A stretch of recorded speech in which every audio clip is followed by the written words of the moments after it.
escuchan bien, ¿verdad? Ya. Entonces, el día de hoy vamos a trabajar el tema de estudio de casos y consejería familiar. A ver.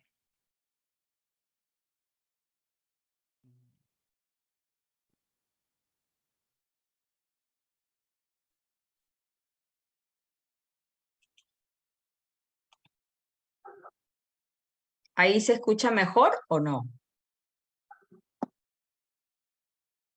Ok, listo.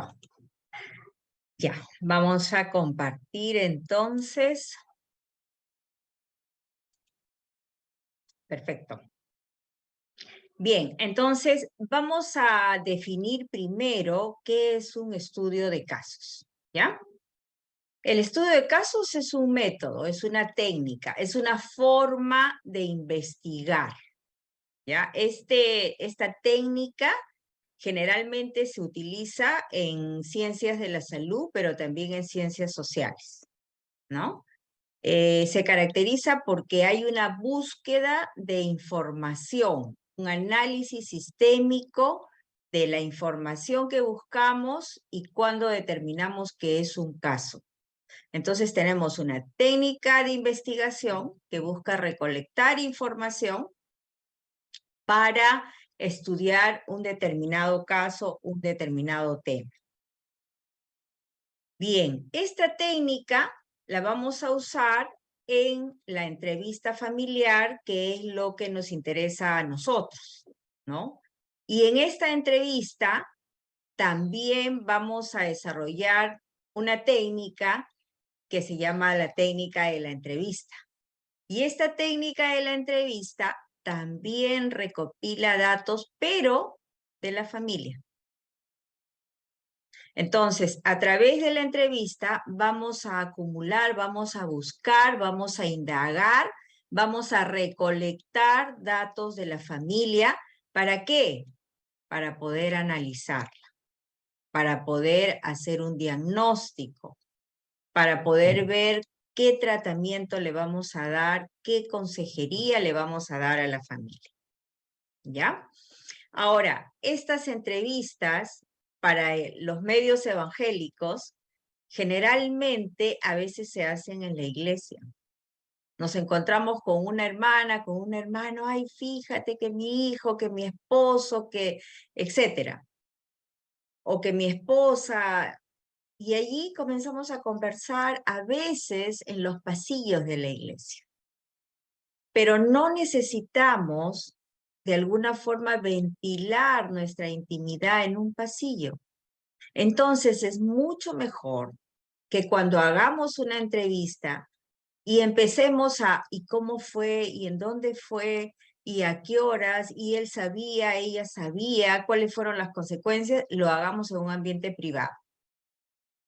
Busque un salón de la iglesia o busque algún ambiente privado donde usted pueda realizar una entrevista, hablar con cierta naturalidad, con cierta tranquilidad, donde usted sabe de que la información no se va a filtrar, sino que usted va a poder recolectar la información, ¿no? Y va a poder comenzar a tener una conversación alturada, indagativa, en búsqueda de investigación, en búsqueda de información, ¿no? Bien, cuando hacemos una entrevista familiar, no vamos a hacer una entrevista solo con la mamá, o solo con el papá, o solo con el hijo. Ya en algún momento uno de nuestros hermanos nos había preguntado, ¿hay ovejas negras? No, hay familias que provocan, que incitan, que motivan a las ovejas negras. Hay familias que promueven determinado tipo de, de característica en esa familia, ¿no? Entonces, cuando usted haga una entrevista familiar, trate de entrevistar al papá, a la mamá, a los hijos, siempre y cuando ellos estén dispuestos y disponibles. Si no están dispuestos, pues entrevista a los que voluntariamente quieren participar, ¿no?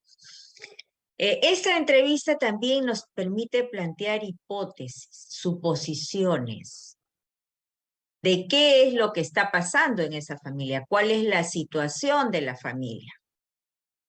Y usted al inicio seguramente va a decir, lo que pasa es que esta familia está en violencia familiar.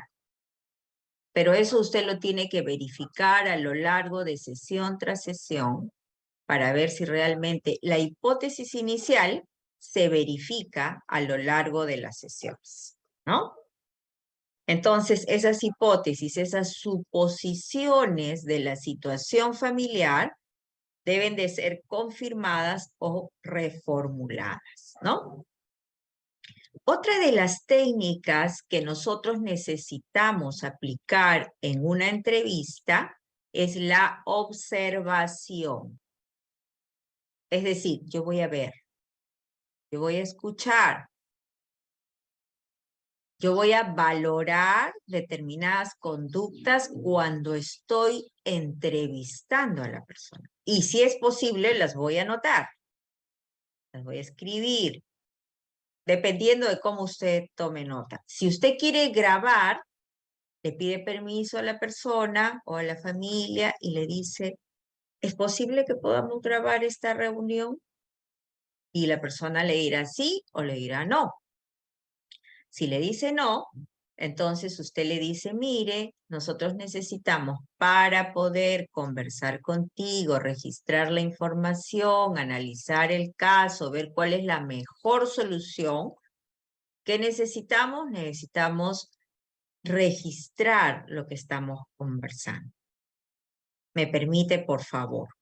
Eso sí es un requisito sine qua non, por decir así, ¿no? Porque usted necesita recabar la información para poder hacer consejería.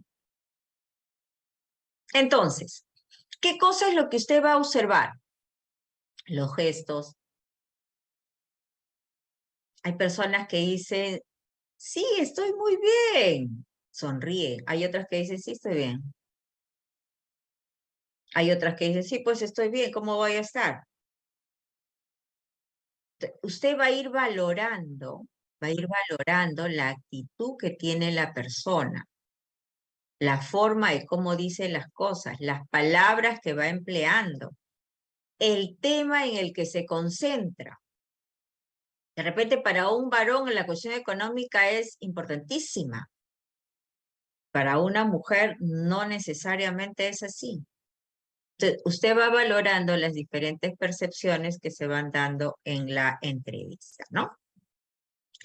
La otra cosa que tienen que ver es cómo se relaciona la pareja, cómo está el subsistema conyugal. Entonces, están peleando, están de acuerdo, pero están en desacuerdo con la conducta de uno de los hijos. ¿Cómo está yendo esa familia, no? O de repente hay buena comunicación conyugal, pero hay mala comunicación padres e hijos. Porque los hijos, por ahí hay uno que es desobediente, que nos trae problemas, qué sé yo, entonces todos van en contra de él. Usted tiene que analizar qué es lo que está pasando en esa familia a través de la técnica de la observación, ¿no? El lenguaje que emplea. Tú eres una así, tú eres una asá.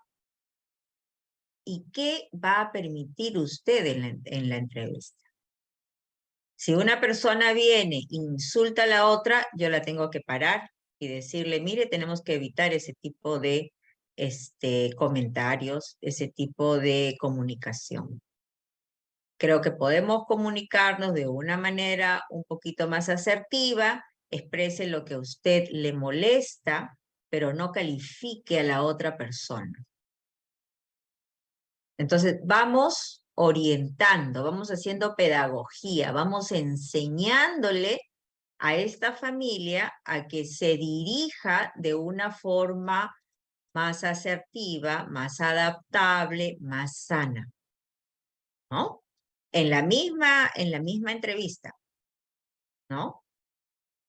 Ok, también tenemos que ver, bueno, cuáles son las dificultades. De repente para el papá la dificultad es económica. Para la mamá es que el papá no atiende a los hijos. Para los hijos es de que los padres no tienen nunca tiempo para ellos y no atienden sus necesidades. Entonces, ¿usted qué va a hacer? Usted va a comenzar a recibir toda la información que tiene de la familia y esa información usted la va a registrar. Habíamos visto en las clases anteriores el APGAR familiar. Ese APGAR hay que tomarlo a todos. Es una pruebita de 5 preguntas, chiquitita, que en menos de 10 minutos usted ya tiene la información, tiene la valoración, etcétera, ¿no?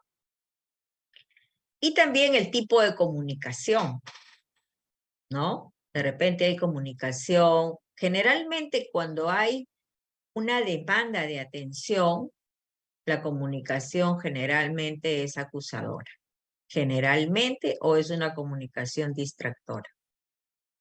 Entonces, lo que usted tiene que hacer es explicar lo que usted ha aprendido en estas clases y decir, mira, las consecuencias de esta comunicación son esto.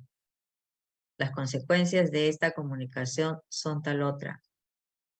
Y la verdad es que son comunicaciones disfuncionales que no ayudan, no resuelven, evaden, critican, perdónenme, se van por las ramas, pero no resuelven, ¿no? Entonces necesitamos una comunicación que pueda ser más niveladora, que exprese lo que realmente yo estoy sintiendo, tanto de manera verbal como de manera gestual, ¿no?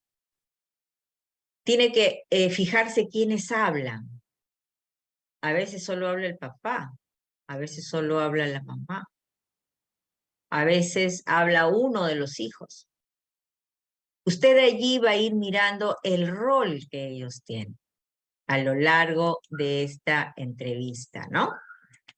No necesariamente tienen que separar a cada uno, perdón, que entrevistar a cada uno por separado. Pueden hacer una entrevista familiar donde todos estén unidos y a donde usted le pueda preguntar, bien, es un gusto saludarlos, qué bueno que están aquí, agradezco el tiempo, etc., etc. Y me gustaría saber cuál es el problema que ustedes creen que hay. ¿Le da el pase al papá, le da el pase a la mamá, le da el pase a los hijos? O en todo caso, deja usted que cada quien se exprese libremente. Puede empezar quien usted quiera, ¿cierto? Entonces, usted allí tendría esa posibilidad de poder darle el pase para que ellos se manifiesten como ellos consideran. Y de repente se manifiesta la mamá o de repente el papá o de repente el hijo. Allí usted también ve quién toma la iniciativa, ¿no? ¿Quién da las conclusiones? ¿Quién dice, estos son los acuerdos? ¿No? Ahí va a haber las normas, las reglas. En esta casa se come a las no sé qué horas. En esta casa se cierran las puertas a las 10 de la noche. En esta casa todos llegan a la hora que quieren, a la hora que pueden. No interesa. En esta casa, etc., etc., ¿cierto? Y también usted va a ver si hay alguna dificultad emocional o alguna discapacidad mental de alguno de los miembros, ¿no? Ahora, para que usted desarrolle una entrevista también tiene que tener determinados principios éticos, ¿no? Una de las primeras cosas es la confidencialidad. A mí me puede dar muchas ganas de decir, oye, te cuento que la familia, no sé, pues García tiene estas características, fíjate que el hombre se ha ido de la casa, oye, es un sinvergüenza. O de repente, oye, fíjate que la mujer le pega a los hijos, el mayorcito ya está con esta... No puede hacer eso, no puede.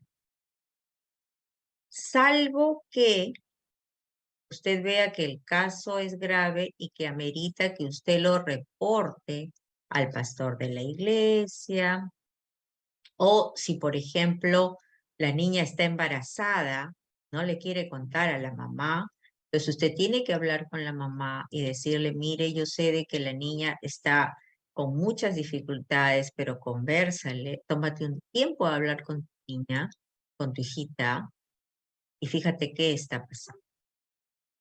No vaya a ser que, etcétera, que pueda estar embarazada, pero usted no le dice que está embarazada.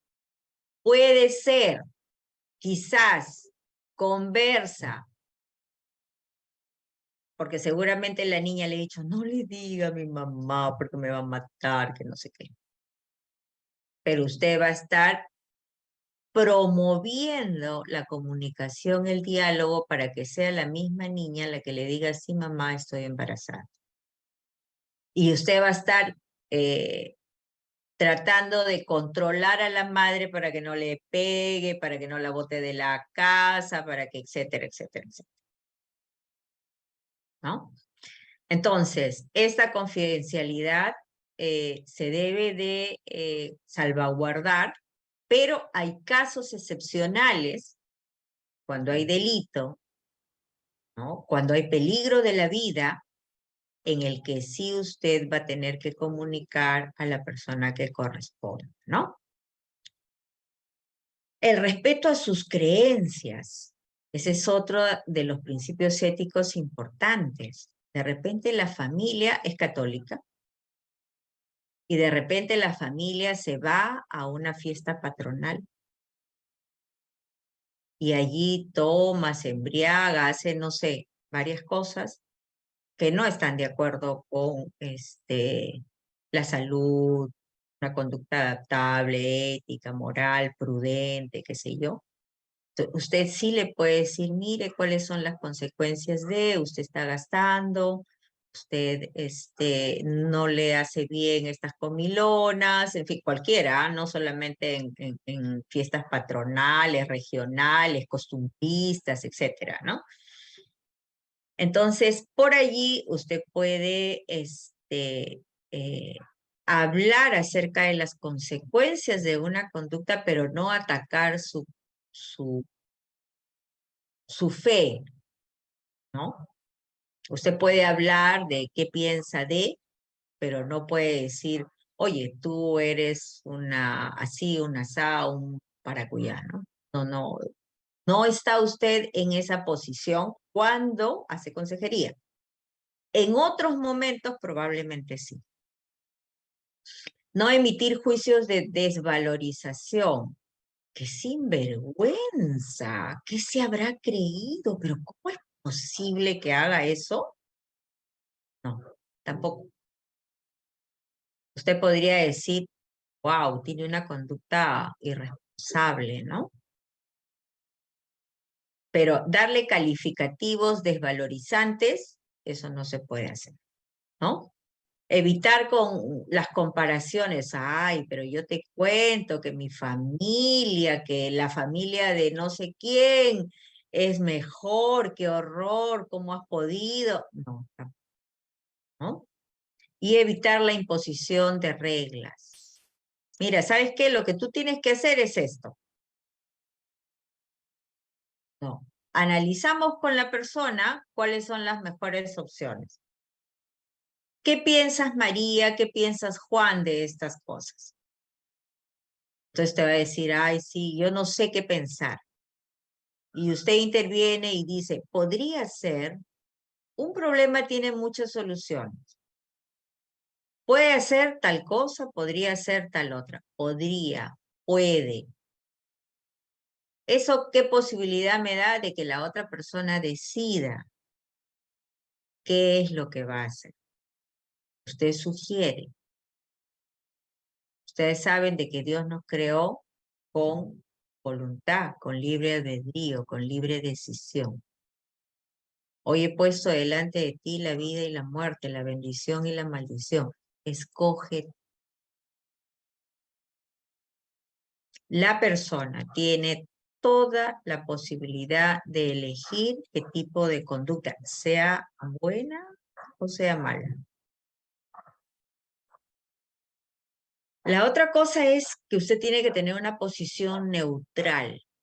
No porque yo soy mujer, voy a salir a favor de las mujeres. O porque yo soy varón, voy a salir a favor de los varones. Yo necesito mantener un equilibrio. Yo necesito estar del lado de la justicia, del lado de la equidad. Esa es mi postura. No importa si soy mujer, no importa si soy varón, ¿no? Mostrar atención e interés por todos. Mire a la persona, asiéntale, escuche, tome atención, tome nota y bríndele confianza.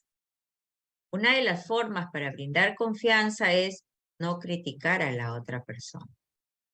Porque las personas le van a contar, mira, ¿sabes qué? Que yo me fui con otro hombre, me fui con otra mujer, le robé a mi mamá, le pegué a mi hermano, etcétera, etcétera. Le van a contar una serie de pecados, una serie de errores, una serie de equivocaciones. Probablemente le cuenten hasta un delito. Y usted va a tener que decir, entiendo, sí, claro. Y después de que le cuente, usted comienza a hacer el proceso de reflexión. Usted tiene que aceptar la información que le dan, sea lo que fuera. Termina usted de recibir toda la información y ahí recién se genera el proceso de reflexión sobre lo que pasó. ¿Ya? Hay que enseñar la independencia y autocontrol. Es decir, los hijos cuando están en una edad de ser independientes, tienen que salir. Generalmente hay padres que cuando está el nido vacío, ¿se acuerdan ustedes del ciclo familiar vital?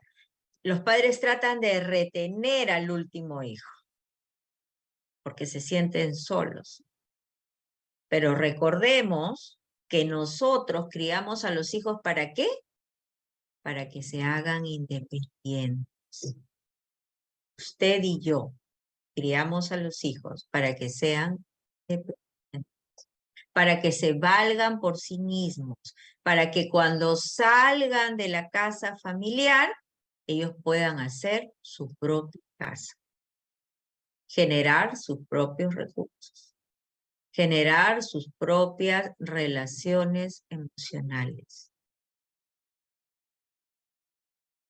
Entonces, no pueden depender. Usted tiene que criar hijos para que sean independientes de usted.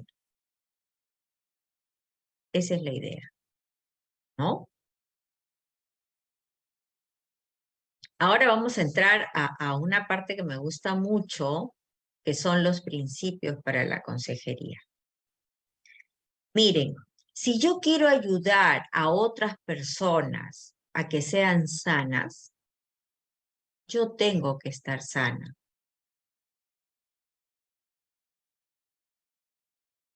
Entonces, un principio en la consejería es ser sanados para sanar. El consejero tiene que haber hallado gracia y perdón en su vida para ir a otros que necesitan de esa misma gracia y perdón. Entonces, ¿cómo es que uno va a obtener esa gracia y perdón? Obviamente tiene que pasar por un proceso de transformación, ¿no? Si no fuera así, si yo todavía guardo resentimientos, hay cosas que no he perdonado, etcétera, tengo que entrar en un proceso de purificación, por decir así, ¿no? Para poder ayudar a los demás, que tienen una serie de cosas, ¿no? Entonces, para sanar hay que ser sanados, ¿no?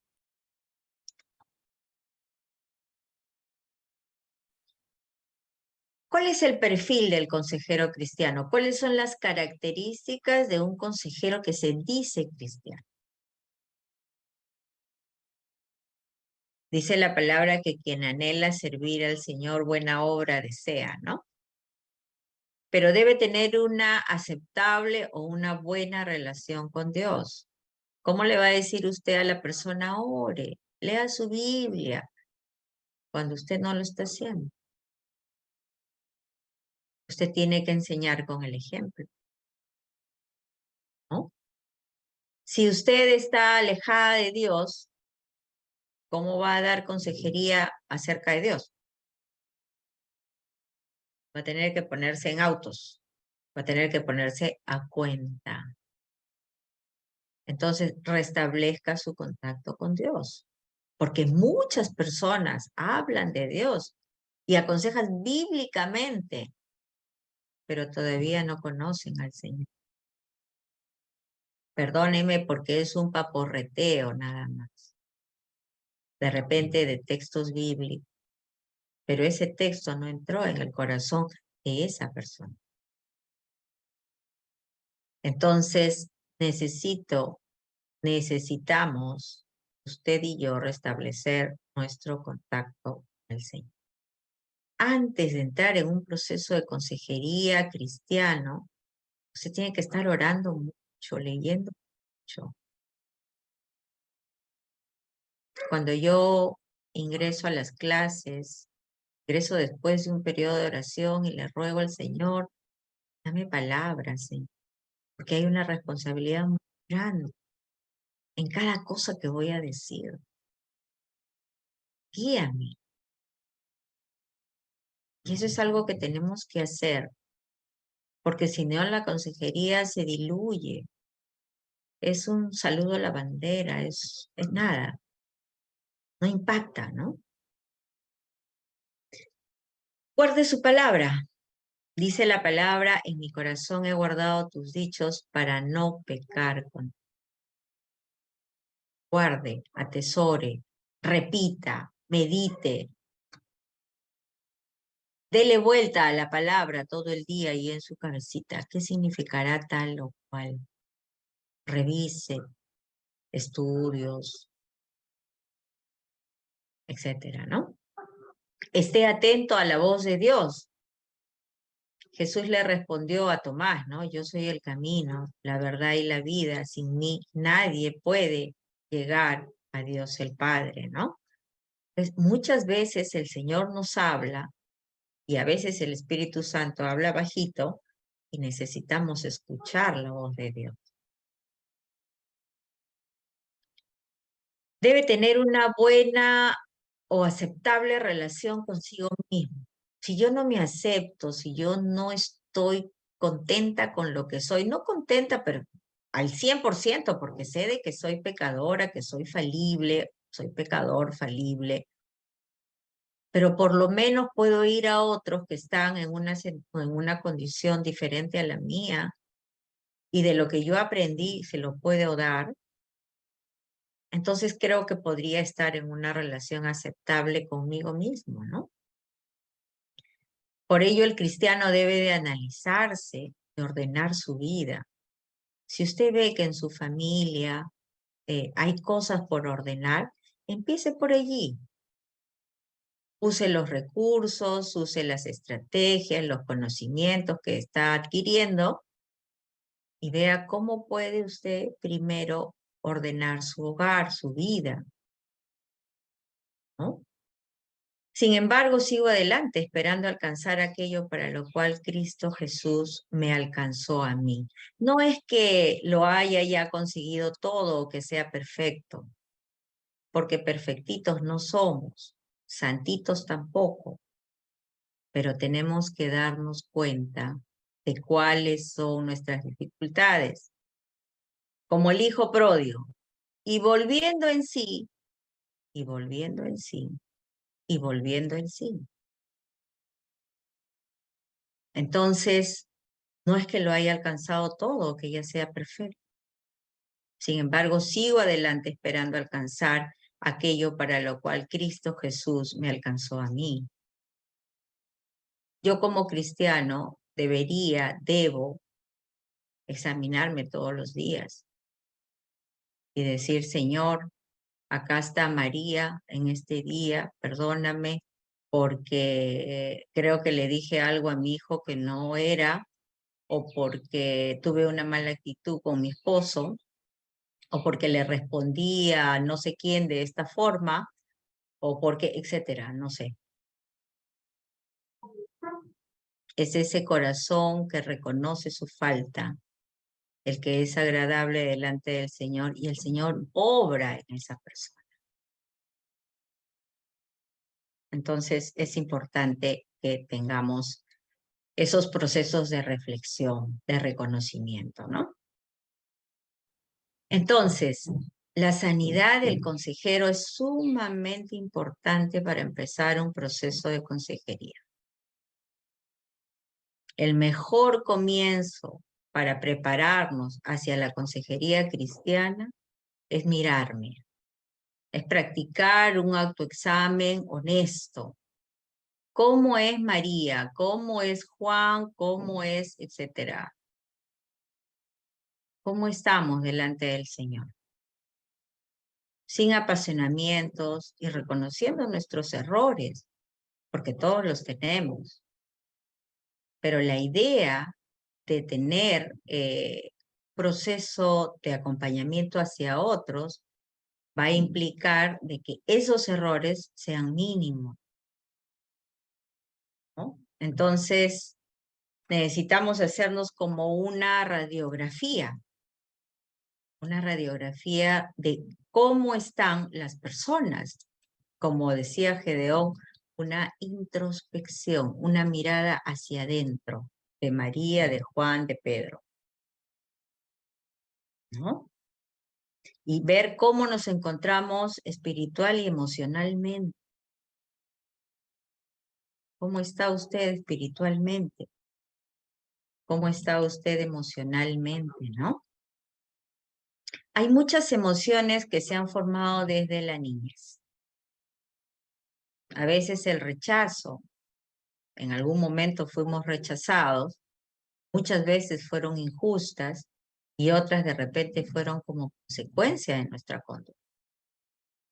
Sin embargo, al reconocer nuestras faltas y ser perdonados por Cristo, ahora somos libres de temor. Ese rechazo yo lo puedo poner delante del Señor y decirle, Señor, yo me siento rechazada por algunas personas, pero yo sé que tú también fuiste rechazado. Yo sé que tú me entiendes. Pongo este rechazo delante de ti para que tú hagas conmigo lo que quieras hacer.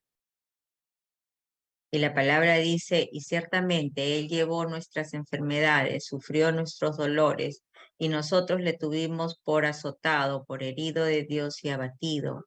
Mas Él herido fue por nuestras rebeliones, molido por nuestros pecados. El castigo de nuestra paz fue sobre Él, y por su llaga fuimos nosotros curados. Entonces la idea es poner delante del Señor todas esas experiencias negativas que en algún momento de nuestra vida, de nuestra infancia, de nuestra adolescencia, de no sé, de alguna etapa de nuestra vida la pasamos. Y decirle, Señor, yo sentí el rechazo de mi padre, sentí el rechazo de mi hermano mayor, de mi madre, en la escuela, no sé en dónde, pero aquí estoy. Estoy presta a servir. Quiero que tú, Señor, me ayudes a liberarme de estas amarguras, de estas culpas, de estos sentimientos tan incómodos que cuando yo los recuerdo me dan dolor, me dan tristeza, me dan ansiedad. Pero yo sé de que tú sí los conoces porque tú pasaste por ellos. Y no solamente eso, sino que te llevaste conmigo en la muerte toda esta carga de maldad que yo recibí o que a veces yo di también. Y te prometo, Señor, o de repente no prometemos, pero haré el esfuerzo, Señor, de no rechazar a nadie, y te pido de que tú me ayudes a no ser rechazado también. La amargura es otra de los impedimentos que a veces tenemos para poder ejercer una, eh, una consejería adecuada, ¿no? Porque yo puedo decir, todos los hombres son unos, o los varones pueden decir, todas las mujeres son unas, etcétera, etcétera, etcétera. Entonces, la amargura muchas veces está dentro de nosotros y con esas cargas emocionales es un poco difícil poder aconsejar adecuadamente a la otra persona, ¿no? Analice usted si eso que le amarga puede ser perdonado por Dios y puede ser perdonado por usted. Porque usted ni yo queremos contaminar a los demás y vivir sin la gracia de Dios. ¿Qué cosa es contaminar a los demás? Cuando yo estoy con una amargura en el corazón, comienzo, te cuento que la vez pasada, que el año pasado, esta persona, mi esposo, no sé, mi esposa, mi hijo, es un así, es un asá, a la persona 1, a la persona 2, a la persona 3, a la persona... Y comenzamos a generar toda una historia de dolor. Y que tal persona me hizo esto y nunca se lo voy a perdonar. ¿Ha escuchado esas historias?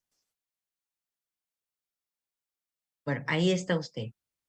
Allí está usted para que pueda ayudar a esa persona a liberarse de ese tipo de amarguras.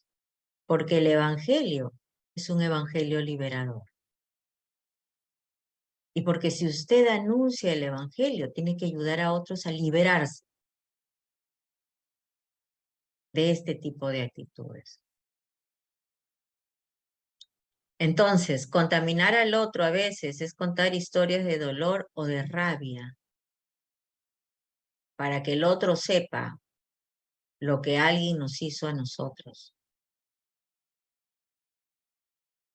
Y vamos contaminando, contaminando, contaminando. Y también pensar si podemos sacar alguna lección de todo esto. Cuando converso a veces con algunas consultas, pregunto, ¿qué lección ha aprendido usted después de esta experiencia? ¿Qué aprendió? Cuénteme. ¿O no ha aprendido nada? Nosotros podemos tener muchas experiencias en la vida, muchísimas. Y de hecho, algunos vivimos 20, 50, 80, 90 años, quizás hasta 100, capaz un poco más, algunos. Pero toda esa vida acumulada nos ha dado una serie de lecciones y uno tiene que aprender. No puede quedarse estática mirando que pase la vida, que suceda siempre lo mismo. Usted y yo tenemos que aprender, mejorar, corregir, equilibrar. Esa es nuestra función. Debemos ayudar a que los otros se reconcilien, porque somos embajadores de reconciliación, como si Dios hablara por nosotros diciendo, reconcíliate con el Señor. Entonces, la amargura muchas veces nos trae mucha desazón. Dice la palabra, mirad bien que nadie deje de alcanzar la gracia de Dios, de que ninguna raíz de amargura brotando cause dificultades, y por ella muchos sean contaminados. Y también Efesios nos dice, quítense de vosotros, quítense de vosotros, quítense de vosotros. quítense de vosotros toda amargura, enojo, ira, gritería, maledicencia y toda malicia. No es bueno acumular amargura en el corazón. Usted puede perdonar libremente, independientemente, y de repente tomar las cosas como de quien vienen. Cada persona tiene una historia de maltrato de repente y por eso está maltratando. Usted puede perdonar. Eso no indica que usted no hable con la persona. Eso no indica que usted le diga, mira, ¿sabes qué? Yo me siento muy mal cuando tú haces tal, tal, tal, tal, tal. Y entonces quiero pedirte que no vuelvas a hacer eso. Porque si tú me tratas mal, yo no te voy a responder. Hasta que aprendas a tratarme con respeto. Y tiene que cumplirlo, eso obviamente, ¿no? Es un poquito también la disciplina, hay que tener un poquito también de pedagogía, ¿no? Eso es importante, ¿no? Antes sed benignos unos con otros, misericordiosos, perdonándoos unos a otros como Dios perdonó también a vosotros en Cristo, ¿no? Jeremías 15 dice, por tanto, así dijo Jehová, si te convirtieres, yo te restauraré, delante de mí estarás. Y si entresacaras lo precioso de lo vil, serás como mi boca. Conviértanse ellos a ti y tú no te conviertas a ellos. Qué linda esa palabra realmente cuando dice que si entresacaras lo precioso de lo vil. Toda experiencia nos da un aprendizaje, toda experiencia. Aún lo feo, aún lo malo, aún lo nefasto, aún cuando estoy en un proceso de duelo, cuando perdí a una persona. Todo el tiempo estamos aprendiendo, necesitamos seguir aprendiendo, ¿no? No quedarnos con la amargura. La falta de perdón es otra de las cosas que impacta tanto en la vida de las personas, ¿no? A quien ustedes perdonen, yo también lo perdono. De hecho, si había algo que perdonar, lo he perdonado por consideración a ustedes en presencia de Cristo para que Satanás no se aproveche de nosotros, pues no ignoramos de sus artimañas. Debemos de evitar de que el enemigo nos influya. Vamos a tener que perdonar. Eso no quiere decir pasar por alto. Eso no quiere decir seguir siendo humillado, maltratado. No, no, no. Pero yo me libero.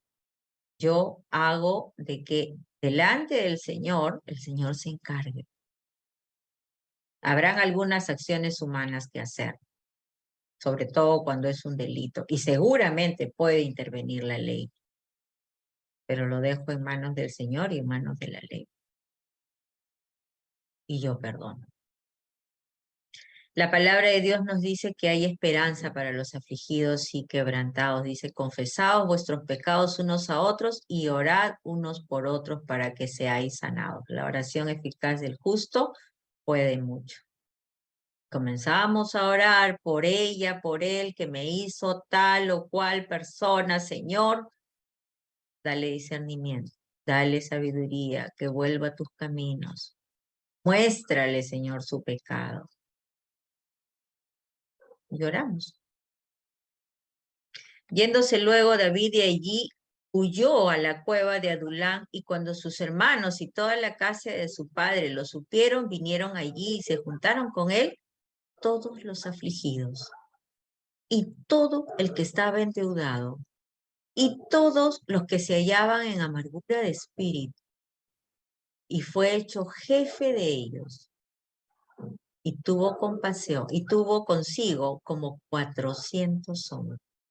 David huyendo de Saúl, escondido en una cueva, cuando supieron que él estaba allí, vinieron los afligidos, los atormentados, los que le debían dinero a la gente, los que habían estafado, los que tenían una serie de dolores y tenían que escapar de la ciudadanía, como 400 hombres estuvieron con David y se pusieron a sus órdenes. Él ya había sido elegido rey, pero no era reconocido. Y después de un tiempo, esos hombres afligidos y atormentados, esos hombres despreciados, se convirtieron en los principales en el reino de Israel cuando David asume el trono. El Señor sana, hermano. El Señor sana. Y se liberaron de su amargura. Porque bueno, en ese tiempo veían a David también como una persona delincuente, un desertor que estaba escapando de manos del rey Saúl, ¿no? Jesús es nuestro sanador, el Espíritu de Jehová está sobre mí porque me ungió Jehová, me ha enviado a predicar buenas nuevas a los abatidos, buenas nuevas, a vendar quebrantados de corazón. Esa es nuestra tarea. Quebrantados de corazón, a publicar libertad a los cautivos, salga usted de la violencia, y a los presos apertura de la cárcel, a proclamar el año de la buena voluntad de Jehová y el día de venganza del Dios nuestro, a consolar a los enlutados, a ordenar a los afligidos de Sión, se les dé gloria en lugar de ceniza, óleo de gozo en lugar de luto, manto de alegría en lugar de espíritu angustiado, y serán llamados árboles de justicia, plantío de Jehová para gloria suya. Este es un texto extraordinario de todo lo que puede hacer el poder de Dios y todo lo que pudo hacer en la vida de Jesús y en la vida de nosotros también. Vamos a hacer un ejercicio, hermanos. Vamos a tomar un tiempo para hacernos un breve análisis y delante del Señor vamos a ver qué es lo que tenemos en nuestro corazón, en nuestra mente. Y vamos a ver cómo reaccionamos diariamente ante las dificultades. Guardamos la cólera, hacemos resentimiento, guardamos amargura, nos negamos a perdonar. ¿Confiamos realmente en que Dios nos va a liberar de estos sentimientos o creemos que Él no puede? ¿Qué aspectos de mi carácter debo trabajar más en mí? ¿Tengo celos? ¿Tengo envidias amargas? ¿Orgullo? ¿Temores? ¿Que me retraigo? ¿No confío en nadie? Quizás hablo mentiras o simplemente no creo. No creo. Puedo decir muchas cosas, pero internamente mi corazón tiene dudas. Bueno, vamos a poner en las manos del Señor todas estas cosas. Así es que les invito a orar. Tomen un tiempo allí para poder orar. Vamos a tomar unos minutitos y luego vamos a continuar. Oremos, hermanos.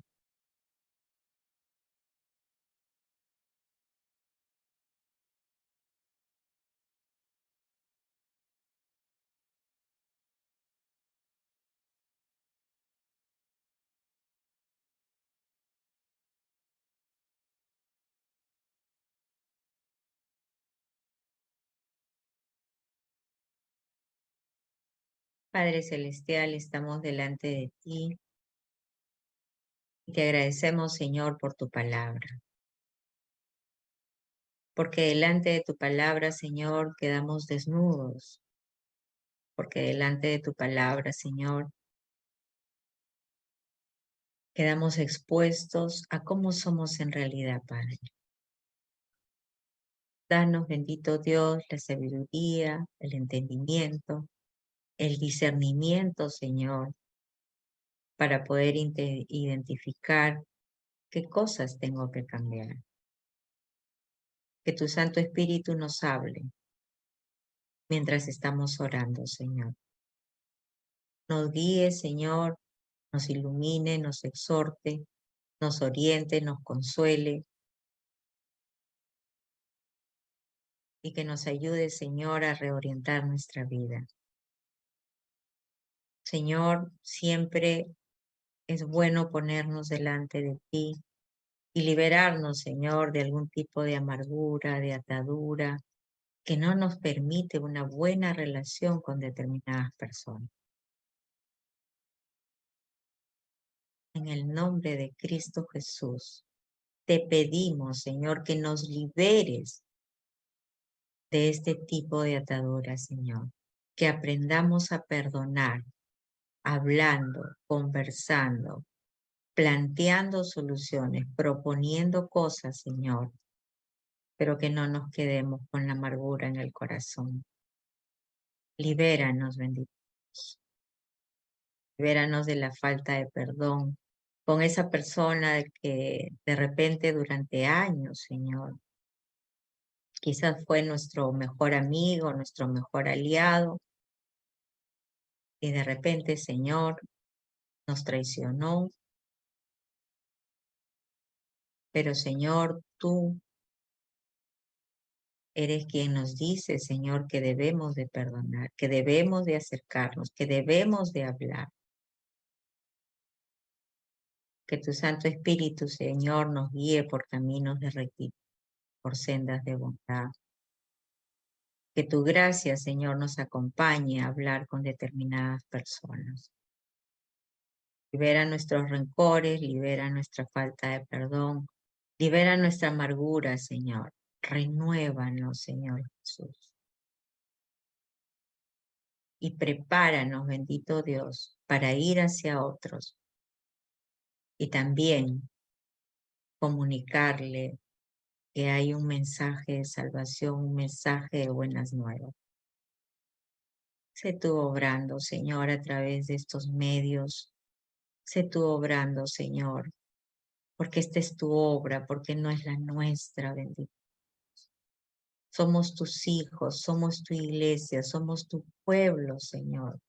Escogido, nación santa. Límpianos, bendito Dios. Te lo pedimos en el nombre de nuestro Señor y Salvador Jesucristo. Amén. Y amén. Bien, ¿cómo se han sentido, mis hermanos? ¿Qué tal? Vamos a tiempo de preguntas, comentarios.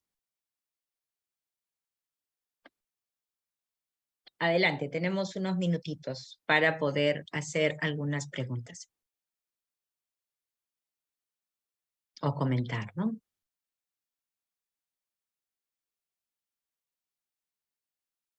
Adelante, Jorge Garcés.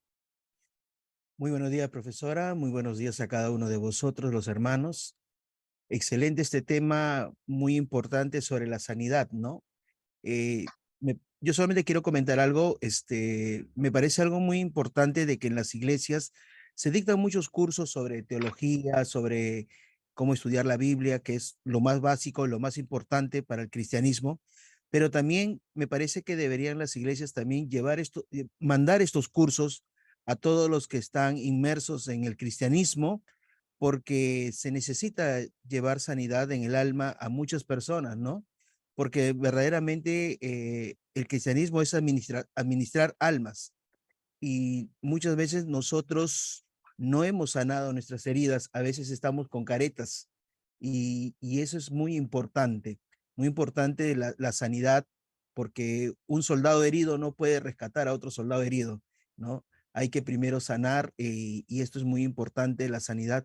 Comparto esto porque durante mucho tiempo eh, yo viví una vida de amargura porque, bueno, mi padre a temprana edad me abandonó y por más que lo buscaba, siempre se hacía negar, ¿no? Y siempre yo decía que quería ver la muerte de mi padre y esa iba a ser la venganza más grande de mi vida, ¿no? Y aún cuando estaba en la religión católica, me hablaban del amor de Dios y yo inmediatamente me salía de ahí, ¿no? Porque me decían que yo tenía que perdonar a mi padre. Entonces, no había técnicas a esto, yo voy, ¿no? Que solamente me decían, tienes que perdonar a tu padre, pero yo, no yo decía, pero no puedo perdonarlo por el daño que me han hecho, ¿no? ¿No? Entonces, y esto es muy importante, estas técnicas, y tiene que ver esta sanidad del alma. Y cuando vine a los pies del Señor trabajó en mi vida de una manera muy maravillosa ¿no? Para la sanidad del alma. Pero hay dos cosas muy importantes, ¿no? Una cosa es el perdón y otra cosa es el amar. Yo aprendí a perdonar a mi padre a los 33 años y, y conversaba con él, dialogaba con él, pero después le pregunté al Señor, ¿no? Siento un vacío y quiero aprender a amarlo, ¿no? Quiero aprender a amarlo.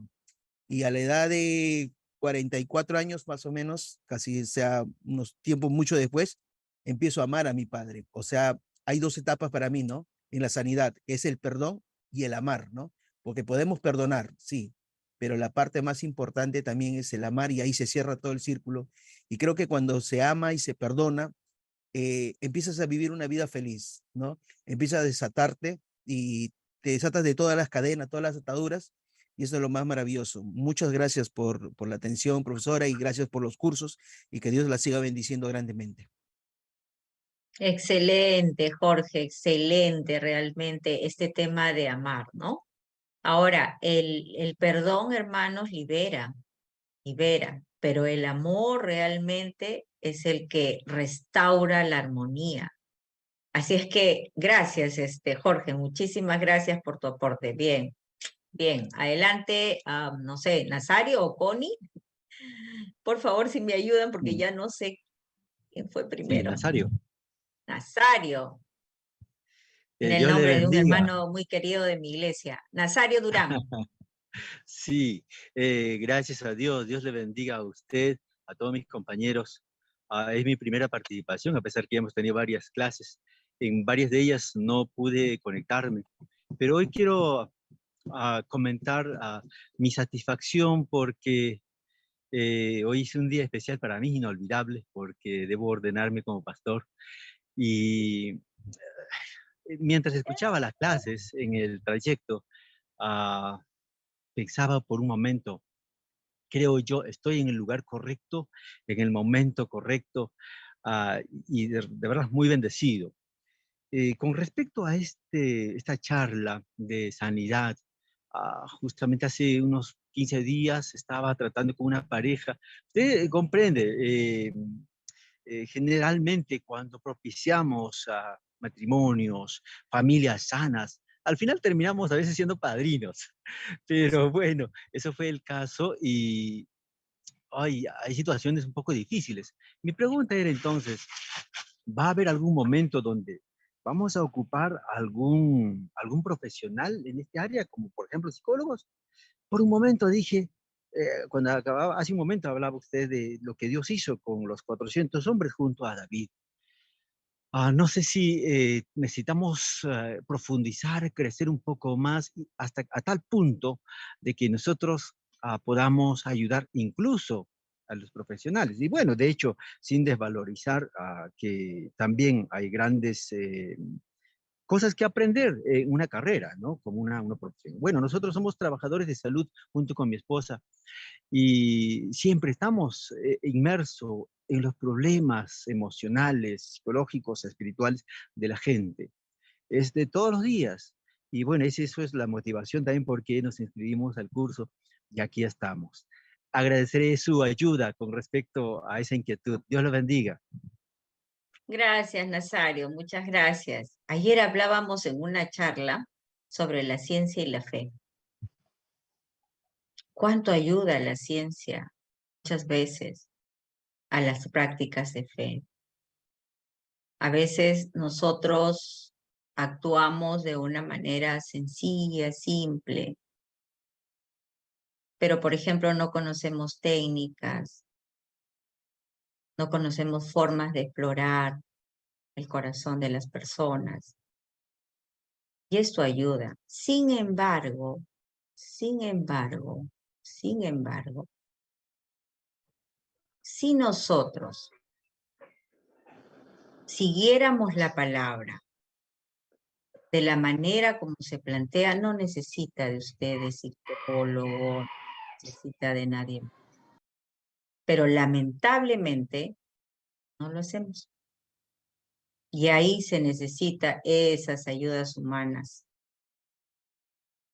que pueden estar acompañando, ayudando. ¿Qué hubiera pasado si usted tuviera una consejería familiar y no hubiera llevado este curso u otros?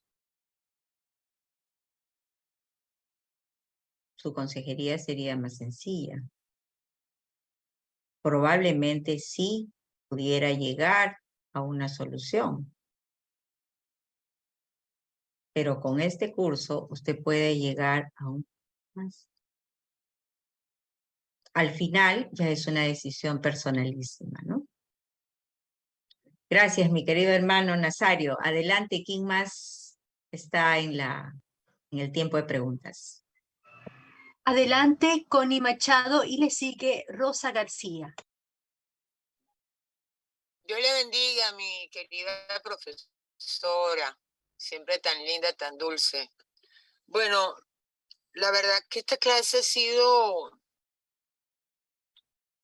digo que un poco fuerte porque escuché en alguna oportunidad a una cristiana que dijo que si no hay sanidad, no hay santidad. A mí eso me pegó porque, bueno, no sé, profesora, pienso que la vida es un proceso y hoy podemos estar bien y de repente mañana pues no lo estamos, bien sea por nuestra naturaleza pecaminosa, bien sea porque bueno, la vida es así, el Señor dice que vamos a tener tribulaciones. Yo pienso que es importante tener como, o sea, cuando yo me gradué como psicoterapeuta gestal, yo tenía mi psicoterapeuta supervisor, ¿verdad? Yo creo que es importante para, bueno, no lo han hecho, tener como, siempre he dicho, Dios mío, qué valioso sería que se pudiera armar un grupo de consejeros, ¿verdad? Para poder justamente llevar a alguien que obviamente está nutrido espiritualmente más que nosotros, más en el área de consejería, que nos pudiera seguir orientando, porque, por ejemplo, imagínense, profesora, yo pertenezco a la organización Proyecto Protégeme y yo coordino toda la movilización aquí en el área de Caracas y me toca dar talleres de prevención sobre el área del abuso sexual y salen pacientes, amada profesora.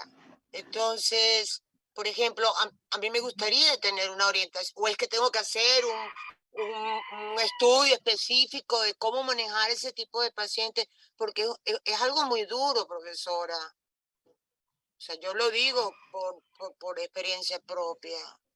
Entonces, claro, quizá por haberlo tenido, pues puedo tener esa empatía y saber lo que le está pasando al otro, pero es algo muy, muy específico. Igual si te llega alguien que es adicto, o sea, ¿cómo decirle, profesora? Son cosas muy particulares que necesitamos de orientación. No sé, quisiera que me aclarara eso, mi amada profesora María. Connie, un gustazo escucharte realmente, y me alegra de que seas psicoterapeuta gestal, me alegra, me parece muy bien. Mira, la primera cosa que puedo decirte es a través, no sé, de la CBU, perdón, de las sociedades bíblicas de tu país, podemos tener una reunión en algún momento. Así que yo estoy abierta y pueden darle mi teléfono a nuestra hermana Connie, no hay problema. Y lo otro es, sí, pues yo he trabajado en proyectos de violencia familiar y sexual. Uy, ahí hay mucho, mucho, mucho que trabajar, pero sería larguísimo poder charlar por este medio. Nos ponemos en contacto por interno, querida Connie. Muchas gracias. Un abrazo para ti. ¿Quién más está con nosotros? Rosa García, creo. Adelante, Rosa. Buenos días. ¿Sí me escucha? Sí. Sí, buenos días, profesora. Un gusto saludarla a usted y a todos. Para mí es una bendición que Dios me dé la oportunidad de poder seguir este curso. Prácticamente ha pasado mucho tiempo para tomar la decisión y surgió esto. Y qué bendición que estoy aquí aprendiendo muchas cosas, no solamente para poder en algún momento dado ser usada para ya que trabajo en el área en mi iglesia como, se puede decir, con los matrimonios, ¿verdad? Entonces, una herramienta muy buena para poder ayudar a los matrimonios. Mi anhelo ha sido estudiar consejería y ya empecé con esto y quizá más adelante podré seguir, ¿verdad? Una cosa que yo quiero también decir aquí es que Dios nos enseña que perdonemos, dice 70 veces 7. Yo creo que el diario vivir es para nosotros estar en un perdón continuo, ¿verdad? Por eso yo también digo, como dijo uno de los hermanos, tengo un testimonio, se puede decir, que me pasó ahora mismo en este año que fui a visitar. Perdón, Rosita, ¿podrías subir un poquito tu volumen o acercarte un poquito más a la compu o al celular o al equipo con el que estés conectada, porfa? Ok, vamos a... ¿Sería ahí? ¿Ahí me escucha mejor? Un poquito más. ¿Dónde está? Bueno, ahí tal vez estoy un poco más cerca. Ok. Sí, estaba comentando que pues realmente estoy agradecida con el Señor, ¿verdad? Por esta oportunidad que Dios me ha dado. Y le comentaba que pues trabajo con matrimonios en la iglesia y también comentaba que pues la palabra dice que tenemos que perdonar 70 veces 7, así que tenemos que estar en un continuo, ¿verdad?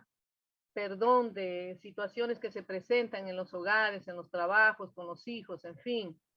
Pero acotando algo más, digo, dar un poco mi testimonio sobre el perdón. Yo también, prácticamente he estado en mi hogar con mis padres desde pequeña hasta cuando me casé. Sí, viendo a mi padre, porque mi padre no estuvo en nuestro hogar, pero mi papá conmigo, pues teníamos una relación de que en cierto tiempo nos mirábamos para comentar de los estudios, en sí de mí mismo. Pero esta ocasión que yo fui siempre tenía eso de que cuando yo voy a estar con él y poderle decir que lo perdono porque no tuve ese tiempo de estar con él como padre e hija. Y el Señor me dio la oportunidad este año que fui a visitarlo.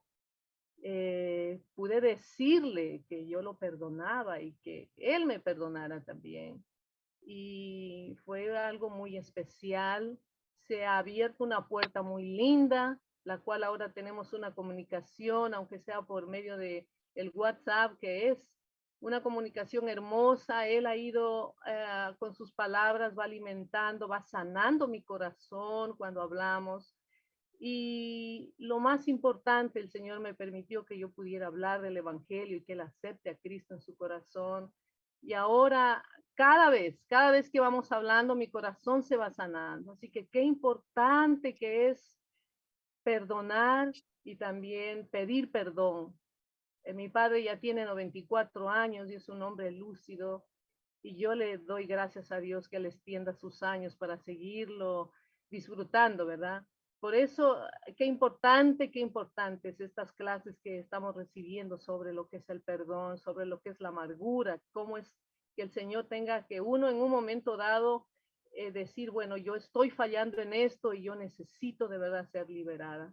Así que, maestra, estoy tan agradecida con Dios por este curso, una mujer como usted, muy usada por el Señor, que Dios la bendiga grandemente. Y mi pregunta también aquí es, ¿qué es o sea, cuál, qué en verdad es cierto que cuando una mujer, por ejemplo, no tiene esa figura paterna en su hogar, cuando empieza a tener, quizá a buscar un esposo, resulta que hay muchas mujeres que dicen, yo buscaba el abrazo de papá, esa figura, y resulta que encontré en mi esposo y se vuelven como que cuando el esposo la empieza a decir, tú tienes que hacer esto, tienes que hacer el otro, se vuelve un papá.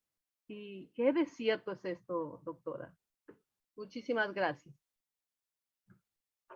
Qué interesante, querida Rosa, de todo lo que hace Dios en la vida de nosotros. Ese poder sanador del perdón, solamente Dios lo puede hacer.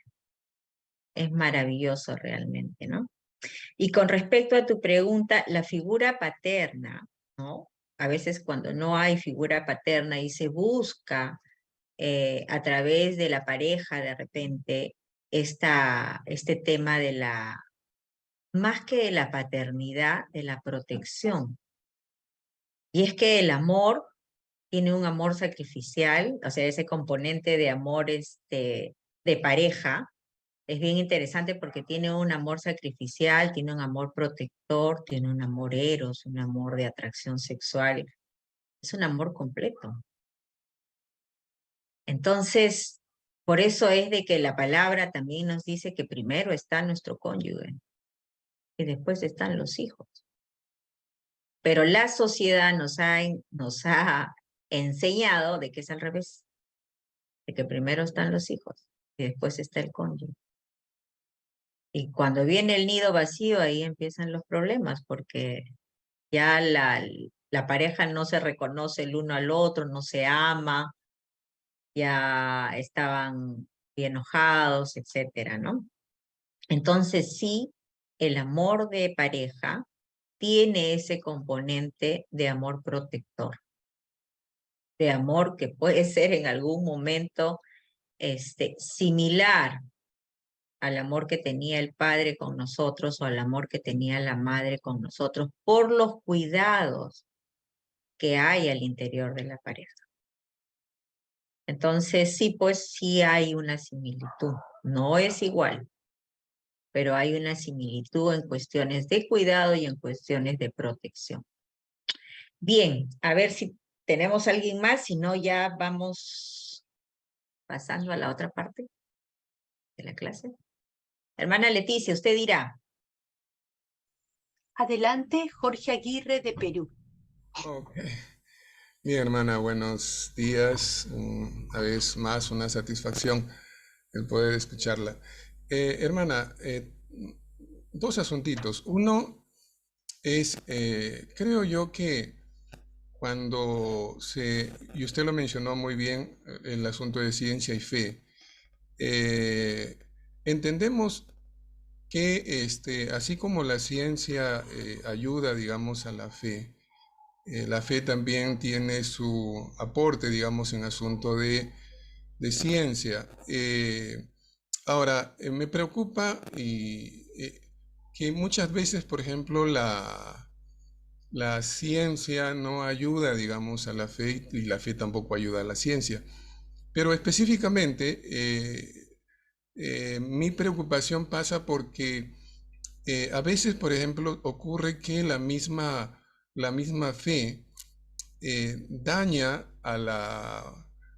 en lugar de sanar, digamos, al creyente, lo que hace es todo lo contrario. Y aquí quiero remitirme a algo que escuché hace poquito a una de nuestras hermanas que mencionó que había escuchado esto de que la santidad trae sanidad. Y yo no sé de dónde, bueno, no quiero por favor y no se me malinterprete, pero me parece que no es una enseñanza bíblica eso y lejos de ayudar, digamos, lo que hace es no colaborar, digamos, con este aspecto de la sanidad, digamos, emocional o espiritual, ¿no? Que muchas veces es importante, digamos, para tener lucidez y poder, digamos, ayudar a otras personas. Entonces creo que algo que es importante es, así como una buena ciencia, también es una buena teología cuando se tiene, digamos, que hacer este tipo de trabajo. Eso era una de las cosas que quería, bueno, no sé si, no es pregunta en realidad, no sé si están de acuerdo o no con lo que acabo de señalar, pero lo otro que sí es pregunta y tengo interés en conocer. Usted mencionó respecto al asunto de la entrevista a la familia y estaba pensando mientras usted decía, ¿es posible que la familia, al ser entrevistada, aparente sanidad? O sea, ¿es posible, ha ocurrido casos en los cuales, digamos, dan una apariencia de que todo está bien? ¿Y cómo es que uno se percata de ello? Pues, es posible incluso que bueno, uno de ellos esté manipulando, especialmente el papá manipule y parezca que todo está ok allí. Me preguntaba eso, ¿qué señales uno puede encontrar para darse cuenta de ello? Y lo otro es, dentro de eso mismo, de la entrevista, ¿hay un tiempo para la entrevista? Me refiero, un periodo de tiempo, se puede hablar, por ejemplo, 1 hora, 2 horas, algo como eso, o simplemente uno, esto puede llevarnos 2 o 3 reuniones para entrevistar a la familia. Eso, hermana, es lo que quería en todo caso preguntar. Gracias, hermano Jorge. Realmente siempre es grato también poder escucharlo, hermano Jorge Aguirre. Gracias. A ver, en cuanto a su pregunta, porque el tiempo nos gana, sí, es importante una buena teología, porque hay teologías y teologías. Hay teologías de la prosperidad, hay teologías varias, que no hay pobres, etc. La entrevista que a veces se aparenta cuando están en familia es algo que ustedes tienen que observar mucho, mucho, mucho. El padre está hablando y el hijo dice, hacen un gestito, ¿no? Entonces, mientras alguien habla, usted mira a la persona y mira a los demás. ¿Cómo reciben el mensaje? O de repente se ponen a poner en su celular, no me importa lo que tú estás diciendo. Por eso es que el lenguaje gestual a veces contradice la narrativa verbal. Entonces, es importante que usted observe eso. Cuando usted observa de que alguien no está de acuerdo, le pregunta, ¿y tú cómo ves el problema? Y si usted ve de que hay una resistencia de parte del padre, de una vez pone el parche. Por favor, estamos llamados a ser honestos en este tiempo. ¿No es cierto, señor García? Que es el papá. Y él se va a apurar y va a decir, sí, sí, claro, claro que sí. Ya usted puso la norma ya. Y si usted siente de que el señor no es muy, digamos, accesible, al final usted puede decir algo así como, esperamos que esta reunión sea de provecho, que no hayan luego discusiones acerca de lo que dijo A, B, C, D. Obviamente en un tonito más bonito, ¿no? Yo le estoy diciendo como para enfatizar un poquito la enseñanza, ¿no? Entonces, usted va poniendo los límites, las normas, sin que la otra persona se dé cuenta, ¿no? En los gestos. El tiempo, 1 hora, 1 hora y media. Discúlpeme. Conozco pastores que se pasan el día aconsejando. Hora tras hora, tras hora, tras hora, tras hora. Y al final no entendieron mucho. Porque pasa la siguiente semana, la siguiente vez, el siguiente día, y estamos en lo mismo. Ahí hay que ser un poco gringos. Menos es más. Tratar un tema a la vez, máximo 2. No tanto. ¿Ya? Listo. Hermana, no sé si ya podemos continuar. Sí, puede continuar, profesora María, adelante. Y ya, listo. Acá nos están recomendando un libro. A ver si es que lo podemos revisar. Muchas gracias, Carlos y Connie. Bien, vamos a pasar a la siguiente. Ay, Dios. Ya. ¿Cuál es la actitud en la entrevista? 1, saber escuchar. Ser objetivo. Por favor, cuando hable, usted atento. Asienta con la cabeza. Gestitos de aprobación o a veces de desaprobación. Qué pena, sí. Entiendo cómo debe haber estado usted en ese momento. Actuar con madurez. No se va a desesperar porque le dijeron, ay, y resulta que le hicieron unos tocamientos. Ay, carambas, cuánto lo siento. A ver, vamos a ver qué podemos hacer en esta situación, ¿no? Ser objetivo e imparcial con todos sin favorecer o desmerecer a nadie. No porque sea mujer voy a estar del lado de las mujeres o porque sea varón voy a estar del lado de los varones. Necesito tener un punto medio de equilibrio, de madurez. Actuar con respeto, ¿no? No ser autoritario. Siempre promover la reflexión en el otro, ¿no? Poseer la capacidad de empatía. Yo tengo que ponerme en el lugar de la otra persona. ¿Cuánto estará sufriendo, Dios mío, con esta situación? Entiendo. Carambas. Vamos a tratar de solucionar, ¿ya? Pensemos juntos en una solución. Sea cordial, afable, ¿no? Agradable de conversación. Esfuércese. Hay personas que son muy serias y a veces no generan, a veces no sonríen. Tienen que sonreír. Tienen que ponerse en el lugar de la otra persona, tienen que esforzarse por eso, ¿no? Respeten la intimidad. Si no quiere hablar, que no hable. Entiendo que por el momento no quiere, quizás la próxima semana se sienta mejor, se sienta con mayor disposición, ¿no?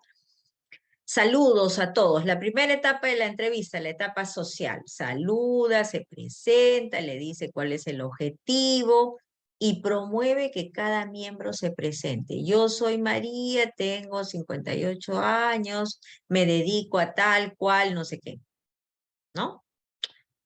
Tienen una fichita de atención, hermanos, por favor, no vayan a pensar de que las entrevistas usted se las va a guardar toditas en la cabeza, que su memoria va a ser perfecta para poder recordar cada cosa, cada gesto, cada actitud, cada palabra que se dijo en la reunión. No, tiene que registrar. Haga una fichita, datos personales, nombre, edad, profesión, etc. Situación económica. El problema, ¿cuál es el problema? ¿Por qué cree que la familia viene? El papá dice que el problema es A, la mamá dice que el problema es B, los hijos dicen que el problema es C. ¿Cómo ve usted la comunicación acusadora de parte del padre, de la madre? ¿Cómo ve los límites? ¿Cómo ve los roles? ¿Quién manda allí en la casa? Si es que hay alianzas, coaliciones, todo lo que hemos estudiado en la reunión anterior. Ahí tiene inclusive usted una encuesta, cuestionario, para poder determinar cada uno de los aspectos estructurales del caso, ¿no? Y ya. Después ya viene una etapa de interacción. Entonces motivamos la participación. No tenemos un modelo de ficha, querida Carla, pero eso ustedes lo van a tener que realizar, porque ustedes, por ejemplo, pueden hacer, ustedes tienen una serie de cuadritos que yo les he puesto para que ustedes de un golpe de vista puedan tener toda la información. Así es que elaboren ustedes una ficha, ¿ya? Para que puedan mirar, por ejemplo, en el caso de una pareja, cómo está la comunicación de él, de ella, cómo están los roles de él, de ella, cómo están los límites de los padres y de los hijos, cómo está la jerarquía en la casa, quién tiene el poder. Tienen varios de esos ejemplos en la clase anterior. Entonces ya es solamente cuestión de organizarlos en una hojita de Word o si quieren hacen un cuadrito, etc. En la etapa de intervención de la entrevista, ¿qué hacemos? Motivamos a que todos expresen sus dificultades y entre todos prioricemos el problema principal. La mamá dijo A, el papá dijo B, los hijitos dijeron C. A ver, si tratamos de hacer una priorización, ¿cuál sería? ¿Qué piensa la mamá? ¿Qué piensa el papá? Y al final sacamos un solo problema y sobre eso trabajamos, ¿no? Se formulan preguntas de reflexión sobre la situación de la familia y participación de la familia en el síntoma. Este es bien importante. Acuérdense, la familia puede tener un hijo oveja negra, pero todos y cada uno de los miembros de la familia están permitiendo que esa persona se comporte como se comporta. ¿Por qué? Porque participan para que el síntoma se presente. Entonces, si yo, por ejemplo, tengo un hijo que es drogadicto, que empezó a consumir, no le di atención, no le puse límites, no le di afecto, permití que después robe. Si la policía lo agarró, traté de sacarlo de la detención cuanto antes. Volví a decir, no, lo que pasa es que cuando era niño tuvo maltrato, falta de afecto, etcétera, pero no resuelvo y solo tolero. Entonces voy a hacer de que el problema vaya avanzando, avanzando, avanzando, avanzando. Porque no puse límites, porque no puse normas. Entonces hay roles dentro de la familia que permiten que el síntoma continúe. O cuando mi hijo de repente no está bien en las matemáticas, en comunicación, qué sé yo, y yo al final del año le pego, pues porque tú tenías que haber estudiado, pero no hice nada para que pueda aprender las matemáticas. Permito que el síntoma siga. Yo tengo que intervenir antes para solucionarlo, ¿no? Se identifican los aportes de cada miembro. A veces hay hijos que tienen unos aportes extraordinarios y a los padres ni les va ni les viene. Necesitamos escuchar, ¿no? Y también el tolerante debe ser, el consejero debe ser tolerante con lo expresado. A veces nos van a decir cosas feas. Escuche, busque la información y cuando ya tenga usted la información organizada, reflexiona, da el consejo, no antes. ¿Ya? Y una etapa de compromiso donde se están generando algunos acuerdos, ¿no? Y donde se involucra a la familia para hacer determinadas actividades. Si todo está desordenado en la casa, pues comenzamos a hacer, ¿qué? Un horario. A ver, ¿cuáles son las responsabilidades del papá, de la mamá, del hijo, del otro hijo? ¿Por qué? Porque nos peleamos porque no han lavado los platos. Nos peleamos porque no fueron a hacer las compras. No, pues, tenemos que resolver. Y resolver va a significar, ok, tú te encargas de las compras, él se encarga de los platos, ellos se encargan de traer el dinero a la casa, etcétera, etcétera. Se distribuyen las responsabilidades. Yo recuerdo un paciente que llegó a la consulta. ¿Por qué llegó a la consulta? Porque la hija no lavaba el vaso de agua en la que tomaba. Y agarraba un vaso, otro vaso, otro vaso, otro vaso durante el día. Eso era tremendo, ¿no? O porque el esposo es desordenado y entonces deja la pasta de los dientes abierta. Yo les conté, creo que en algún momento, yo tenía una prima, ella era diseñadora gráfica y él era ingeniero, pero él tenía la costumbre de tener las medias que se las sacaba después de usarlas, hacía bolitas y las dejaba debajo de la cama. Y nunca se corrigió. Y ese fue uno de los motivos por el cual ella se separó, aparte de otros. Pero a veces por pequeñeces necesitamos resolver esas cosas, ¿no? Y la etapa de cierre donde ya se van concluyendo las discusiones, las disconformidades, los desacuerdos, ya se analiza el compromiso el cumplimiento de los compromisos, se reconoce lo positivo, etcétera, ¿no? Bien, ¿cómo vamos a desarrollar entonces las sesiones? La primera sesión que usted tenga, saludos y bienvenida. Ya les había dicho entre 1 hora, hora y media, máximo 2 horas, y no traten muchos temas, uno solo, o dos a más tratar, ¿no? Saludos, ¿cómo están? Qué gusto, mi nombre es María, qué bueno tenerlos conmigo. Si por favor se pueden ir presentando, cómo era su nombre, Juanito, a qué se dedica, etc. Se presentan los objetivos de la entrevista. Bueno, vamos a tratar de ir mirando las dificultades, ¿no? Y vamos a ver las formas de solución.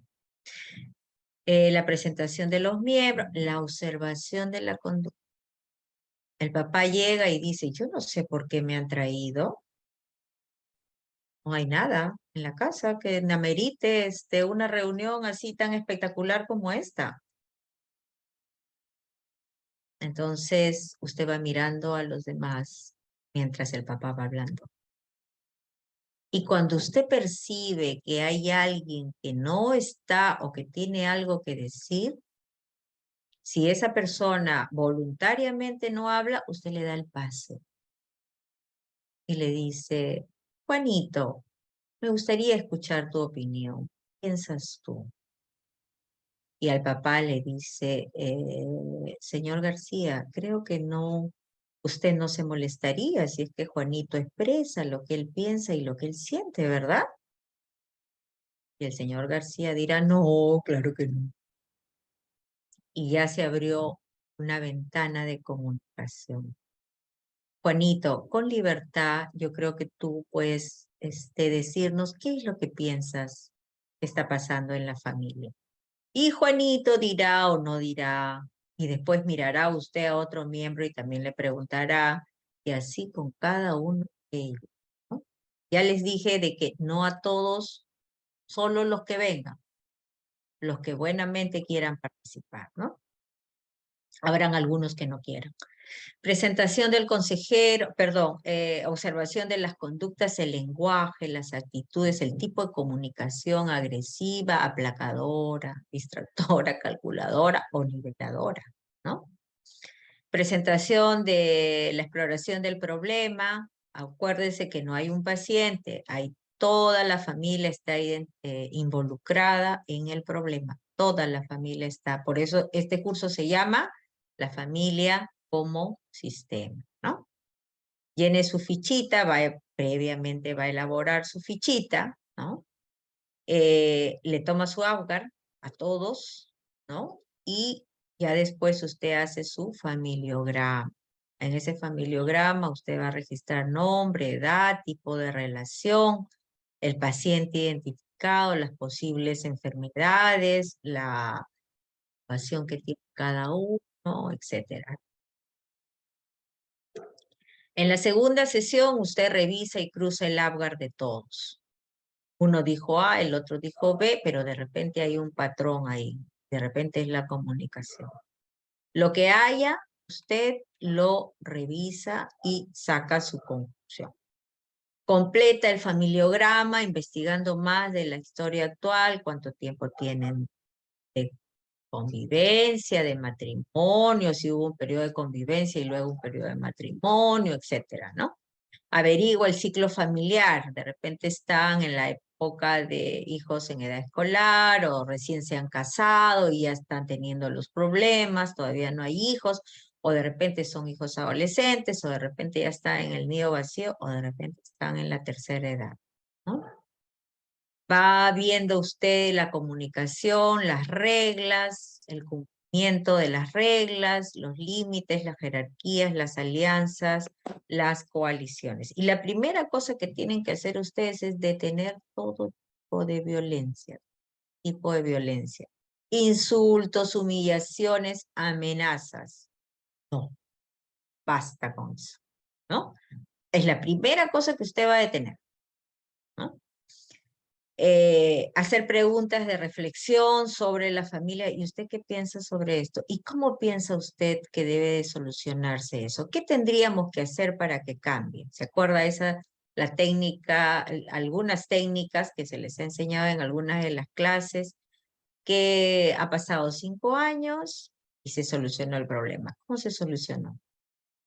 La técnica del milagro, ¿no? De la pregunta del milagro. ¿Cómo se solucionó? ¿Qué hizo Juan? ¿Qué hizo María? ¿Qué hicieron los hijos para que se solucione? ¿No? Se identifican los aportes de cada miembro que favorecen o dificultan la integración y se plantean ya las hipótesis. A mí me parece que este es un caso de parentalización del hijo mayor. El hijo está asumiendo las funciones del papá en lugar de que el papá haga las funciones de él o de la mamá también, ¿no? Tercera sesión, continuar con el estudio de las interacciones familiares que nos faltan, verificar si las hipótesis que nos hemos planteado realmente eran hipótesis que se van verificando. Analice los roles. El papá está cumpliendo el rol, la mamá está cumpliendo el rol. ¿Qué valores tiene la familia? ¿No? De repente todos hablamos con la verdad o de repente todos mentimos, ¿no? En cuanto a la mentira, hermanos, ahí hay unas justificaciones. Son mentiras blancas, son mentiras piadosas. No hay ese tipo de cosas. Necesitamos ser transparentes. La palabra dice la verdad nos hace libres. Entonces, obviamente, hay que saber decir la verdad. Entonces, tenemos que tener cierto cálculo, cierta amabilidad, cierta delicadeza para decir las verdades a la otra persona, ¿no? Pero hay que decírselas. Eso no quiere decir que no las va a decir, ¿no? Bien. ¿Qué más? Hay que analizar también las creencias y las fuentes de apoyo. Hay algunas fuentes de apoyo como los padres, de repente también el pastor de la iglesia, la hermana mayor, el hermano mayor, etcétera, ¿no? Y fuentes de estrés también. De repente, esta cuñada que viene o este cuñado o la suegra es una fuente de estrés para mí, ¿no? Y otros factores que mantienen el síntoma. Acuérdense que el síntoma se mantiene por la acción de todos en la familia. Aún el que no hace nada, aún el que no dice nada, también mantiene el síntoma, porque es un elemento periférico, es un elemento que en realidad lo que está haciendo es no interesarle. No me interesa. No me interesa, ¿no? Evaluar si es necesario transferir el caso a un especialista. De repente mi hijo tuvo muchos problemas en la escuela y de repente tiene un problema de aprendizaje, de repente tiene un déficit de atención, es muy distraído. Y pasamos primero, segundo, tercero, cuarto de primaria, de ahí pasamos a la secundaria, pasamos a la universidad y ya la situación es insostenible.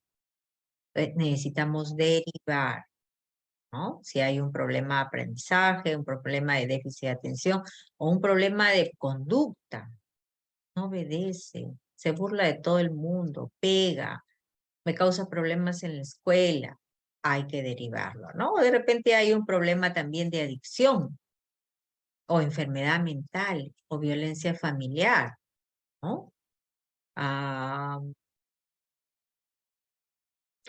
A ver, nos dice Jorge, sí, el consenso familiar apunta al individuo que no participa en las entrevistas como el que mayormente incide en el problema que hacemos. Le damos algunas pautas de tratamiento para esta persona. Recuerdo que había, hace un tiempo, unos amigos vinieron a la consulta y me dice, oye, ¿sabes qué, María? Mi hijo no sale del cuarto. Solo sale para comer y la mamá a veces hasta le lleva la comida al cuarto. No, pues, así no funcionan las cosas. Mira, hijito, no va a haber comida si no sales. Tienes que salir. Tienes que. No hay forma de que te quedes en tu cuarto aislado y no. Tienes que salir. A ver, explícame por qué no quieres salir. No, lo que pasa es de que ustedes, o ganas de hablar con ustedes, qué sé yo, pues vamos a tener que hablar. No podemos vivir en una familia donde tú te encierras en el cuarto y no interactúes con nadie y solamente recibas los servicios de papá, mamá. En este caso, el señor no era el papá del niño, ¿no? Entonces, necesitamos límites, normas, ¿no? Y bueno, ¿no?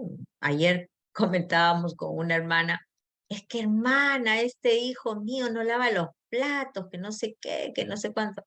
Hermana, sírvale en el mismo plato. No, es que hay muchos platos, guarde los platos. No, es que después él dice que él no es su plato, póngale nombre en la parte de atrás. O sea, así tenemos que luchar con los hijos. Usted tiene que ser artista ahí, artista con los hijos y a ver de qué forma, obviamente sin violentarlos. Que está mucho tiempo en la computadora, que no sé qué, saque el cable. Yo recuerdo que en algún momento mi hijita estaba muy pegada a la televisión.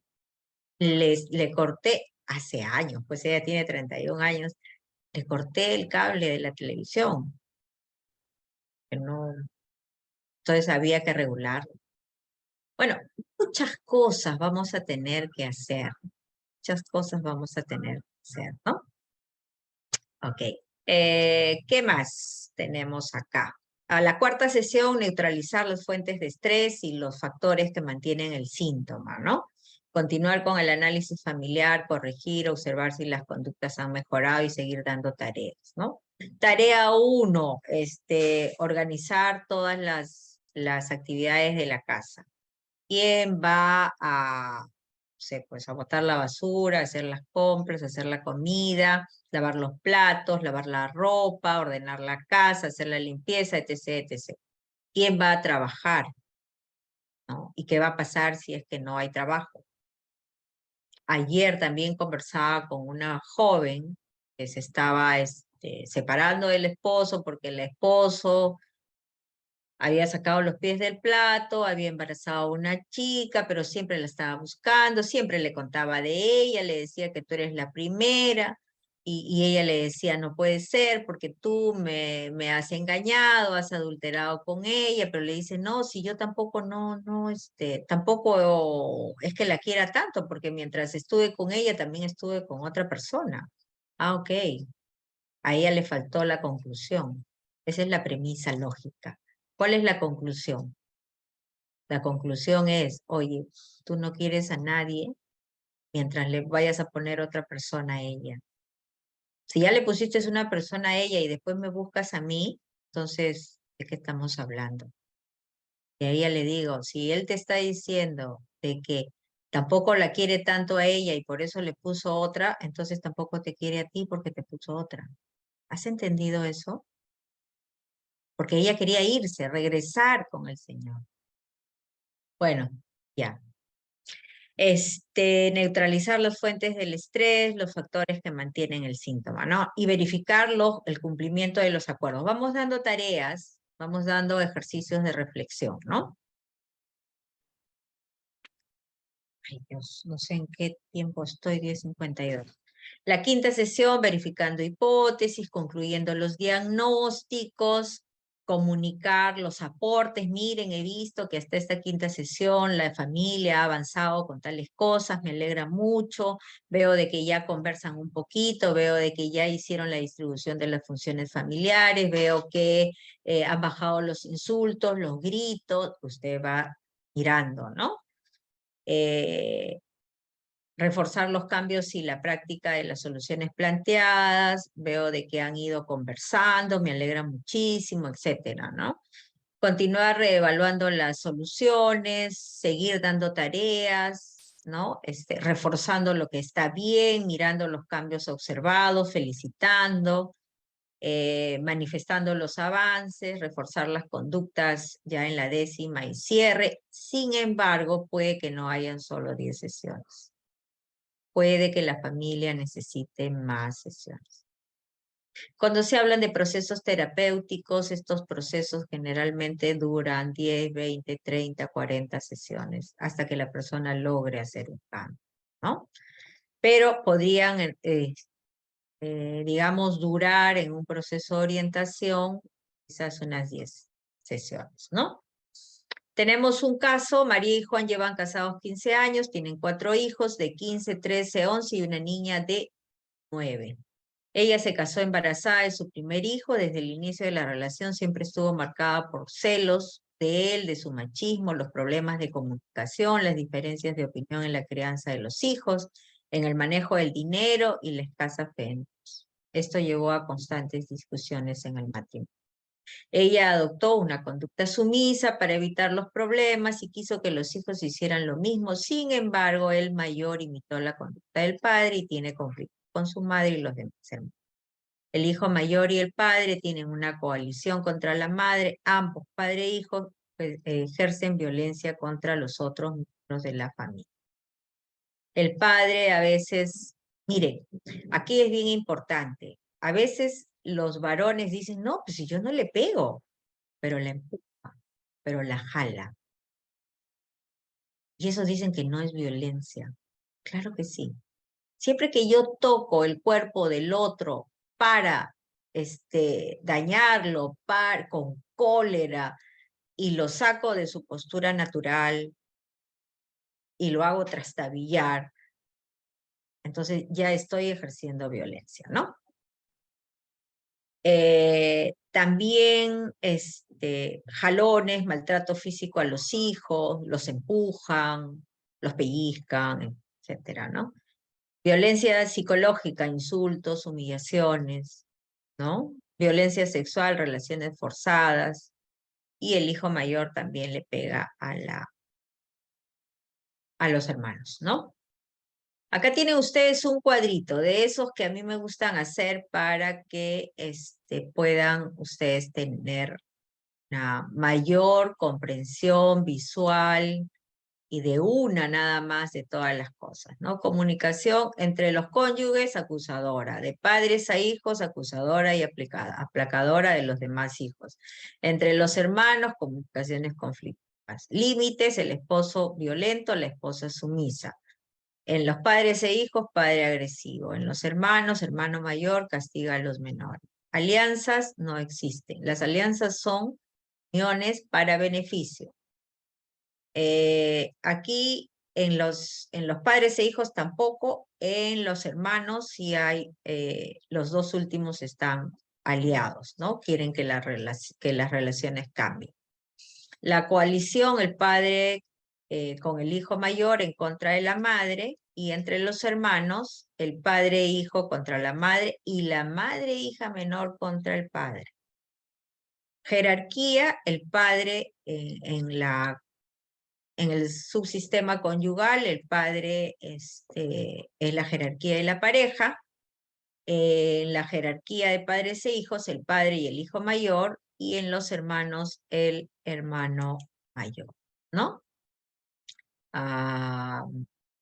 Gracias por el comentario. Factores de protección y de riesgo. FP, factores de protección, ¿ya? ¿Cuál es el factor de protección? Que son creyentes, creen en Dios. Si usted les habla con la palabra en la mano, ellos pueden ceder. ¿Por qué? Porque tienen en su mente de que la palabra de Dios es lo que de repente no la conocen bien. Factores de riesgo, relaciones agresivas. Factores de protección, los padres obedecen al papá. De riesgo, el papá no está en casa siempre, está trabajando. Factor de protección, el hermano mayor apoya con las tareas a los menores entre los hermanos, pero hay una mala relación entre ellos, ¿no? El diagnóstico, según la etapa evolutiva, son hijos adolescentes, los roles, el padre sustentador y madre con actividades domésticas. Valores y antivalores, la esposa e hijo respetan al padre. En antivalor, el poder es el que trae el dinero. Abuso del débil, ¿no? Fuentes de apoyo, salen de vacaciones y tienen tiempos de esparcimiento. El fútbol del fin de semana del papá, de los hijos, y la asistencia dominical a una iglesia, ¿no? Factores de apoyo. Factores que mantienen el síntoma, dependencia económica del agresor, creencia que las familias son naturalmente violentas, que las mujeres están hechas para sufrir. Miren, esto es bien importante, las creencias que se tienen acerca de los roles en la familia, ¿no? ¿Qué vas a hacer, hijita? Así es la vida, así es el matrimonio, tienes que sufrir nada más, trata de pasarle por alto las cosas. No hay una cultura de solución, sino de resignación y de quedarse con el problema allí, ¿no?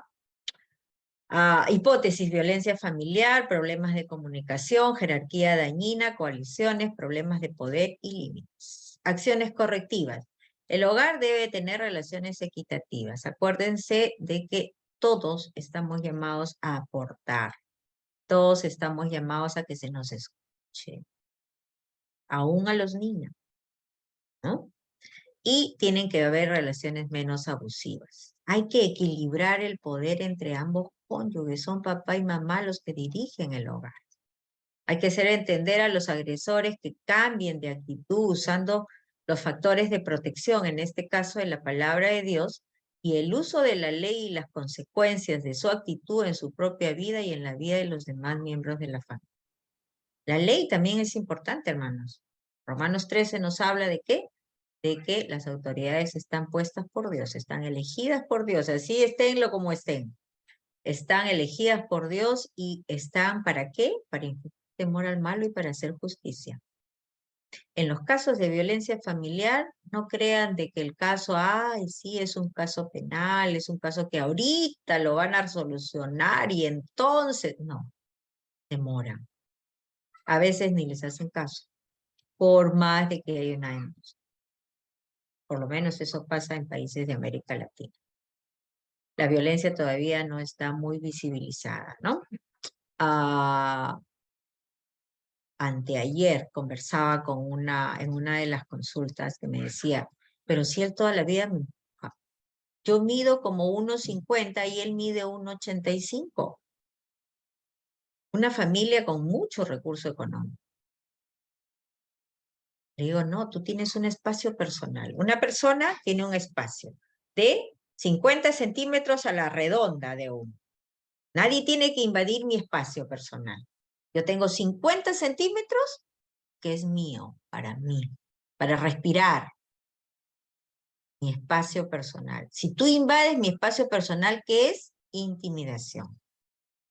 Obviamente siempre y cuando tú vengas con mala intención de pegarme, agredirme. Porque tú puedes invadir mi espacio o yo te puedo ceder mi espacio si me vas a abrazar, si me vas a dar un beso, si vamos a tener intimidad. Comparto mi espacio personal con.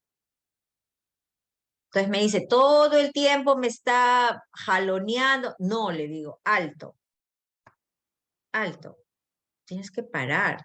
Tenemos 25 años de unión, son convivientes.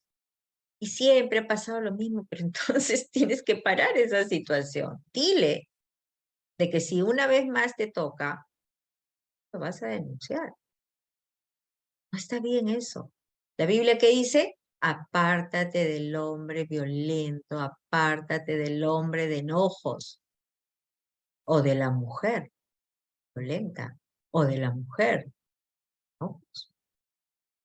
Cuidado, cuidado, la violencia Dios no la prueba. Cuando vino el diluvio universal, se había multiplicado la violencia en la tierra. Y el Señor decidió quitar toda la vida humana y dejó solo a Noé.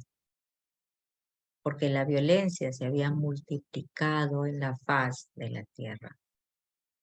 Cuidado, que Dios no ama la violencia. Venga de quien venga. Si viene de la mujer, si viene de los hijos o si viene del padre, no importa.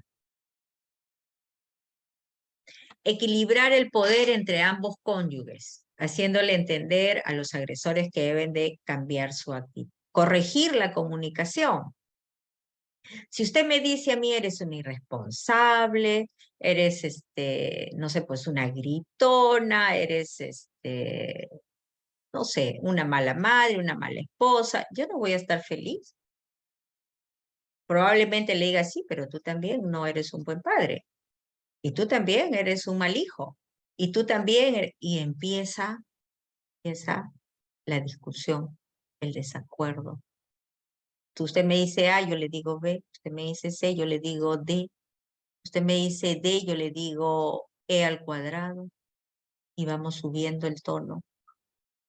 Entonces, nosotros, ¿qué tenemos que hacer? Cortar ese tipo de comunicación, ¿no? Ay, Dios, ya son las 11, Dios mío. Bueno, aquí hay algunas técnicas terapéuticas de reestructuración cognitiva, revísenlas, por favor, y creo que vamos tomando ya la última parte. Vosotros, maridos, igualmente vivid de manera comprensiva con vuestras mujeres como vaso frágil. Analicen palabra por palabra, puesto que es mujer, dándole honor como coheredera de la gracia de la vida, para que vuestras oraciones no tengan estorbo. No permitan que la ira los haga cometer pecados. La ira es un factor importantísimo en la relación de pareja. Vestidos pues como escogidos de Dios, santos y amados, de entrañable misericordia, de benignidad, humildad, de mansedumbre, de paciencia, soportándonos unos a otros y perdonándonos. Si alguno tuviere queja del otro, de la manera que Cristo os perdonó, también hacerlo nosotros. Mis hermanos, creo que ya no hay tiempo para más. Nos tomamos el tiempo de los primeros 15 minutos y nos pasamos. El Señor les bendiga. Traten de ser felices. Cuídense mucho. Hermana Leticia, muchísimas gracias.